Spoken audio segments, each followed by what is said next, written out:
علامہ صاحب، بات کا میں آغاز آپ سے کروں گا۔ عدالتی نظام، قوانین اور قرآن، کیا رہنمائی فرمائیں گے؟ بسم اللہ الرحمن الرحیم۔ نقشبندی صاحب، یقیناً عدل و انصاف کی فراہمی یہ انسانی معاشروں کی بقا اور سلامتی کی ضمانت فراہم کرتا ہے۔ نبی کریم علیہ الصلوۃ والسلام کا اعلان ہے جو اللہ تعالیٰ نے آپ سے اعلان کروایا کہ میری بعثت و نبوت کے جو بنیادی مقاصد ہیں ان میں ایک مقصد یہ بھی ہے، وہ امرت لأعدل بینکم، کہ مجھے اللہ نے اس بات کا پابند بنا کر بھیجا ہوا کہ میں تمہارے اندر عدل و انصاف کو قائم کروں۔ عدل و انصاف کا قیام یہ نبی کریم علیہ الصلوۃ والسلام کی نبوت و رسالت و بعثت کے بنیادی مقاصد میں سے ایک مقصد ہے ماشاءاللہ۔ اور آپ نے اس کی اہمیت کو خود ان الفاظ مبارکہ سے بیان فرمایا اس موقع پر جب حضرت اسامہ بن زید رضی اللہ تعالی عنہما ایک سفارش لے کر آئے تھے فاطمہ مخزومیہ کے بارے میں کہ جس نے چوری کی، تو آپ فرمایا اس کا ہاتھ کاٹو۔ تو انہوں نے کہا جی وہ بنو مخزوم بڑا قبیلہ ہے، لوگ کہتے ہیں پیسے لے لیں، معاوضہ لے لیں، اس کو معاف کر دیں، سزا اس طرح دے دیں۔ تو آپ نے لوگوں کو اکٹھا کیا، مسجد نبی جب لوگوں سے بھر گئی نا، تو آپ نے جو خطبہ ارشاد فرمایا عدل و انصاف کا جو یقینی بنانا نا معاشرے کی بقا کے لیے، اس کو بیان کیا۔ آقا فرماتے ہیں انما اہلک من کان قبلکم اذا سرق فیہم الشریف ترکوہ واذا سرق فیہم الضعیف اقاموا علیہ الحد۔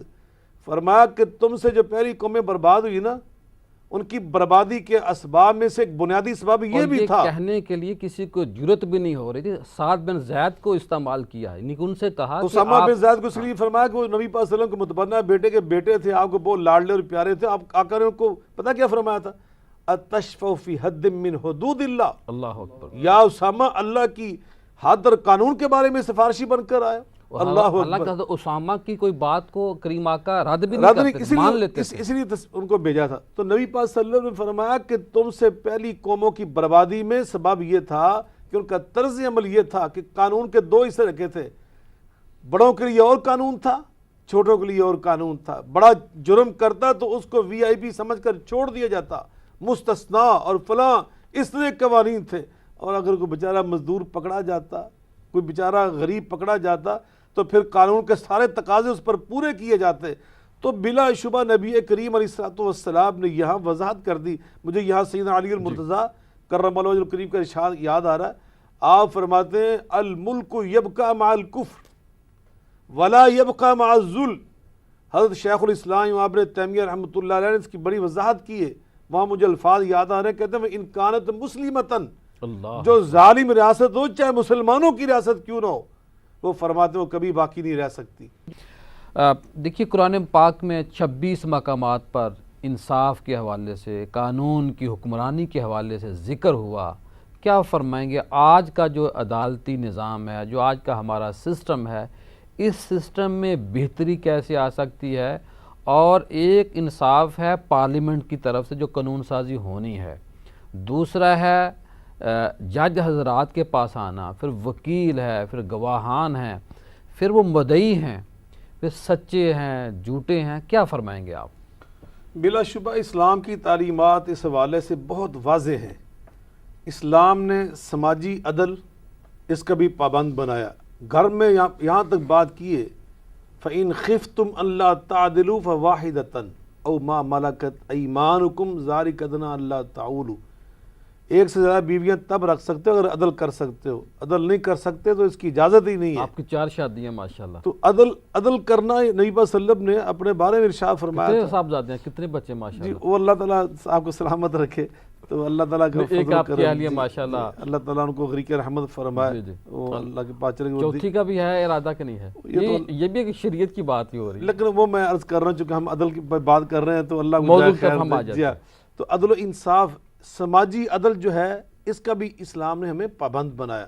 جو ابھی آپ ارشاد فرما رہے ہیں عدالتی ہمارا سسٹم جو ہے، عدالت میں عدل، بلا شبہ اس میں سب سے پہلے عدل تو یہ ہے کہ قاضی وہاں پہ وہ متعین کیے جائے جو اس کے اہل ہوں، کسی دباؤ سے، کسی اور وجہ سے جو اہلیت نہیں رکھتے انہیں وہاں متعین نہیں کرنا چاہیے۔ نمبر 3، وہاں پر جو لکھنے والے ہیں درخواست تک قرآن میں اللہ فرماتے ہیں، فرمایا فَلْيَكْتُبْ بَيْنَكُمْ فرمایا کاتب بالعدل، یہ جو وہاں کمپوزر ہے وہ بڑی غلطیاں کر رہے فرمایا کہ وہ بھی عدل کے ساتھ کتابت کرے، یہاں تک فرمایا۔ آگے چلیے، جو ابھی بات ہو رہی تھی مساوات کی، قانون کی تنفیذ میں مساوات ہونی چاہیے، یہ مطلب ہے ویسے تو کسی کے 10 روپے بانتے تو 10 روپے دینے چاہیے، کسی کے 90 بانتے تو 90 دینے چاہیے، یہ عدل ہے، لیکن اس میں ڈنڈی نہ ماری جائے۔ قانون کی تنفیذ میں سب برابر ہونے چاہیے، اگر کوئی بڑا ہے تو بڑے کو بھی وہاں بلایا جائے، کوئی چھوٹا ہے تو چھوٹے کو بلایا جائے، اور ان دونوں کے لیے قانون کا کٹارہ ایک جیسا ہی ہونا چاہیے۔ حضرت علی اور مرزا مجھے پھر یاد آئے، قاضی شریعہ کی جو عدالت تھی نا، جب اس نے یہودی کے حق میں فیصلہ دے دیا نا، تو آپ نے جب وہ مجلس برخاست ہوئی، عدالت برخاست ہوئی نا، اب آپ چونکہ وقت کے حکمران بھی تھے، امیر المومنین تھے، اب آپ نے اس کی اصلاح فرمائی، فرمایا قاضی شریع دوران سماعت تم سے غلطی ہوئی ہے، بے انصافی ہوئی ہے۔ اب وہ جو یہودی کھڑا تھا نا وہاں پر، اس کے خاندان کے لوگ کھڑے تھے، انہوں نے کان کھڑے کیے کہ اب پتہ نہیں کیا کہنے لگے امیر المومنین، چونکہ ان کے خلاف فیصلہ کر دیں گے، ان کے خلاف فیصلہ ہوا ہے، تو انہوں نے فرمایا دوران سماعت تم بے انصافی کر رہے تھے، یہودی کا ذاتی نام لے کر مخاطب کر رہے تھے، اور مجھے جب تم مخاطب کرتے تھے دوران سماعت اللہ یا ابو الحسن کہہ کر میری کنیت سے مخاطب کر رہے تھے، تمہیں معلوم ہونا چاہیے کہ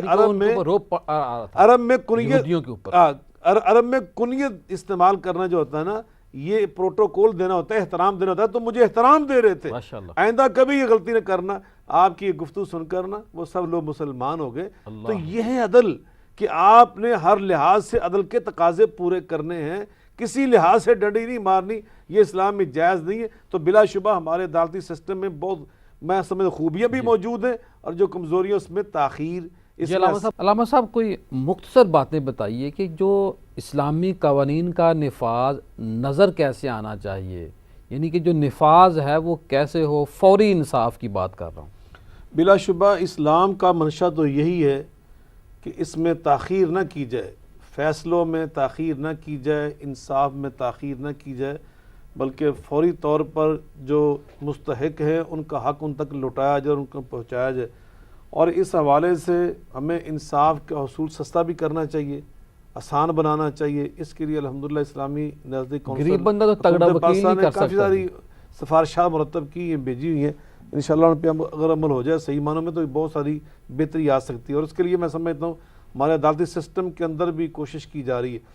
دوسری بات یہ ہے کہ مجرموں کو سر عام سزائیں دینا، ہم لوگوں سے ڈر جاتے ہیں، حالانکہ اللہ قرآن فرماتا ہے لا یخافون لومۃ لائم، اہل اللہ کا طرز عمل تو یہ ہوتا ہے کہ وہ اللہ کے سوا کسی سے ڈرتے نہیں، کسی کی ملامت کا ان کو خطرہ نہیں ہوتا۔ تو قرآن پاک میں اللہ تعالیٰ نے خود فرمایا وَلْيَشْهَدْ عَذَابُهُمَا طَائِفَةٌ مِّنَ الْمُؤْمِنِينَ، کہ جب بدکاروں کو سزا دی جائے نا، ان پہ حد لاگو کی جائے، تو اس کو دیکھنے کے لیے لوگ آنے چاہیے تاکہ لوگ کو عبرت ہو، لوگ کو پتہ چلے۔ ہمارے ہاں دیکھیے ذرا، جب جرم ہوتا ہے نا تو سارے میڈیا کے اوپر اس کو نشر کیا جاتا ہے، کرنا چاہیے، لیکن جب سزا دی جاتی ہے، کبھی سنا آپ نے؟ چیخیں مارتے ہیں، پھر کوئی بیان ہی نہیں کرتا، کوئی بتاتا ہی نہیں کہ اس مجرم کو سزا کیا ملی تھی۔ لبرل اور روشن خیال بن تو جاتے ہیں۔ یہ چیزیں جو ہیں یہ اسلام کے اس طرز عمل کے خلاف ہیں جو اسلام کے اسلامی قوانین کا منشا ہے۔ تیسری بات میں یہ کہنا چاہتا ہوں، نبی پاک صلی اللہ علیہ وسلم نے بشارت دی ہے، اقامت حد من حدود اللہ خیر من مطر 40 لیلۃ، 40 مرتبہ بارش ہونا تو جو اس سے خوشحالی آتی ہے، اگر اللہ کے قانون کو کسی ایک مجرم پہ نافذ کر دیا جائے، جو اس سے وہاں پہ خوشحالی آتی ہے اور بہتری آتی ہے نا، وہ 40 بارشوں سے بھی فائدہ نہیں ہوتا۔ تو اس قدر اس کے اندر فضائل اور ثمرات ہیں۔ اور آخری بات یہ ہے کہ اس سے امن و امان پیدا ہوتا ہے۔ قرآن پاک میں اللہ پاک فرماتا ہے انما جزاء الذین یحاربون اللہ ورسولہ، فتنہ و فساد ختم ہوتا ہے، جرائم ختم ہوتے ہیں، پاکیزگی پیدا ہوتی ہے، اور آخری بات وہی ہے کہ اس سے انسان کے اندر آزادی ہے، اس سے ضمیر زندہ ہوتا ہے۔ جب ضمیر زندہ ہوتا ہے نا تو پھر وہ واقعات ہم نے دیکھے نا جو سنے، صحابہ کرام نے کہا کہ اللہ کے رسول مجھے پاک صاف کرتے، غامدیہ صحابیہ خاتون نے کہا، آقا علیہ الصلوۃ والسلام اس کو فرمایا تھا انا تابت توبۃ لو قسمت علی 70 من المدینہ لکفتہم، اور ایک روایت میں فرمایا سارے مدینے کے گناہ گاروں پر اس ایک اور غامدیہ کی اگر توبہ کو تقسیم کر دیا جائے سب جنت میں چلے جائیں۔ تو یہ چیزیں تب پیدا